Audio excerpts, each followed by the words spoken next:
রাষ্ট্রপতি সাংবিধানিকভাবে তিনি নিয়োজিত ছিলেন এবং তিনি তার নেতৃত্বে তার সভাপতিত্বে অনুষ্ঠিত বৈঠকে অন্তর্বর্তীকালীন সরকার গঠনের যে সিদ্ধান্ত নিয়েছিলেন সেটা সংবিধান সম্মত।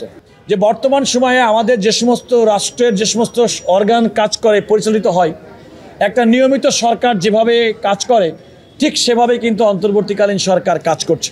5ই আগস্ট বঙ্গভবনে 3 বাহিনীর প্রধান এবং বিভিন্ন রাজনৈতিক দল, যে দলের মধ্যে বিএনপি, জামাত ইসলামী সহ অন্যান্য ক্রিয়াশীল রাজনৈতিক দল এবং বৈষম্যবিরোধী ছাত্র আন্দোলনের নেতৃবৃন্দের উপস্থিতিতে সেদিনই সিদ্ধান্ত গৃহীত হয়েছিল। এবং বর্তমান যে মাননীয় আইন উপদেষ্টা ডক্টর আসিফ নজরুল, তিনিও সেই বৈঠকে উপস্থিত ছিলেন। সেখানে সিদ্ধান্ত গৃহীত হয়েছিল যে একটি অন্তর্বর্তীকালীন সরকার গঠন করা হবে। এই অন্তর্বর্তীকালীন সরকার গঠনের সিদ্ধান্ত সেদিন হয়েছিল।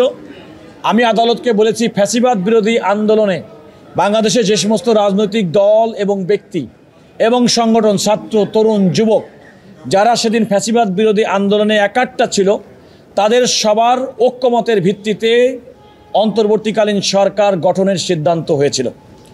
যেহেতু তাদের সবার ঐক্যমতের ভিত্তিতে অন্তর্বর্তীকালীন সরকার গঠিত হয়েছিল, আমি আরেকটি কথা বলেছি যে আমাদের সংবিধান অনুযায়ী আমাদের রাষ্ট্রপতি কিন্তু নির্বাহী বিভাগের অন্তর্ভুক্ত একজন ব্যক্তি এবং সে কারণে যেহেতু রাষ্ট্রপতি সাংবিধানিকভাবে তিনি নিয়োজিত ছিলেন এবং তিনি তার নেতৃত্বে তার সভাপতিত্বে অনুষ্ঠিত বৈঠকে অন্তর্বর্তীকালীন সরকার গঠনের যে সিদ্ধান্ত নিয়েছিলেন সেটা সংবিধান সম্মত।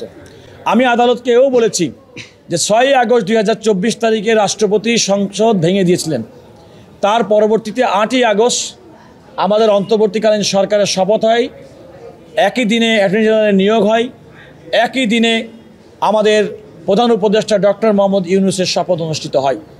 পরদিন সংবিধানের ধারাবাহিকতায় টানা তৃতীয়বার অর্জন করেছে দেশের সেরা সুপার ব্র্যান্ড স্বীকৃতি বসুন্ধরা টিস্যু।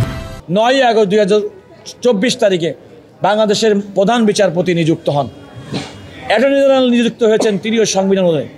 অর্থাৎ আমি আদালতকে বলেছি যে 5ই আগস্ট বাংলাদেশের ছাত্র জনতার গণ আন্দোলনের মাধ্যমে একটা ফ্যাসিবাদের পতন হলেও আমাদের সাংবিধানিক ধারাবাহিকতা এবং সাংবিধানিক বিধান তখন থেকেই প্রযোজ্য ছিল এবং পরবর্তীতে যে সমস্ত কার্যক্রম হয়েছে সবগুলোই এই সাংবিধানিক ধারাবাহিকতা এবং সাংবিধানিক নিয়মের মধ্যে হয়েছে।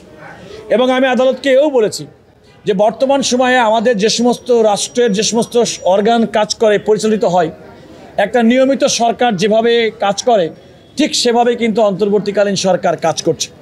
যেহেতু অন্তর্বর্তীকালীন সরকার কাজ করছে, সুতরাং এই সরকারের কোনো সময়সীমা লিমিট কিংবা যে সমস্ত বিষয়গুলো নিয়ে মহসিন রশিদ সাহেব প্রশ্ন করেছেন সে সমস্ত বিষয়গুলো সাংবিধানিকভাবে টিকবে না এবং সে কারণে হাইকোর্ট সঠিকভাবে তার মামলাটি খারিজ করেছেন। আমি আদালতকে বলেছি যে এই প্রশ্নটি উনি যে সমস্ত প্রশ্ন উত্থাপন করেছেন, বিশেষ করে রিট পিটিশনটা গ্রহণযোগ্য কি গ্রহণযোগ্য না সে ব্যাপারে আমি বলেছি যে এটা গ্রহণযোগ্য না। যেহেতু গ্রহণযোগ্য না, সুতরাং তার রিট পিটিশনটা সুপ্রিম কোর্টের আপিল বিভাগ যেন খারিজ করে দেন, দিয়ে হাইকোর্টের রাইটই বহাল রাখে। এটা হচ্ছে আদালতের কাছে আমার বক্তব্য এবং এই বক্তব্যটা আমার কোনো রাজনৈতিক পরিচয় না।